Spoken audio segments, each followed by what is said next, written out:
Hello बच्चों, let us read the question. The question says a stone of mass m tied to the end of the string revolves in a vertical circle of radius r.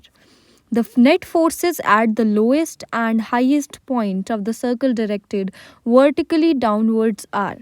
So we are given with a different option और हमें दिया गया है कि T1 V1 denote to the tension and speed at the lowest point and T2 V2 denote the corresponding values at the highest point. So the key concept involved in this question is the knowledge of vertical circular motion. ठीक है, तो अगर मैं यहाँ पे देखूँ, यहाँ पे मुझे बोला गया है कि एक स्टोन है मास m का, ठीक है, जो कि वर्टिकल सर्कल में घूम रहा है रेडियस r के. तो मैं मान लूँ अगर ये सेंटर है और ये r रेडियस का सर्कल है, तो यहाँ पे सपोज वो स्टोन मास m का है, वो जो घूम रहा है.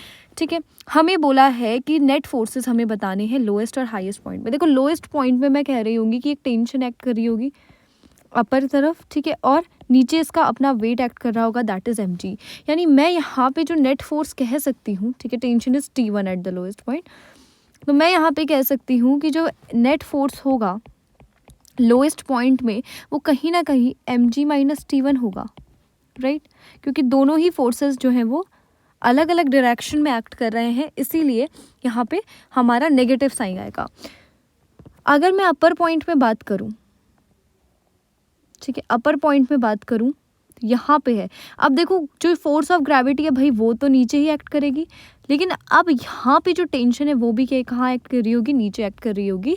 तो लोएस्ट पॉइंट में जो नेट फोर्स होगा that will be mg plus T2.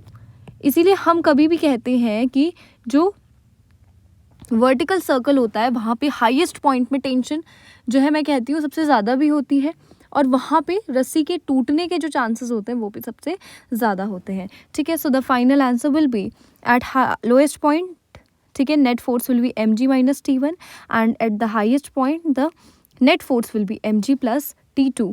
That is option A. I hope you understood it well. All the best. Thank you.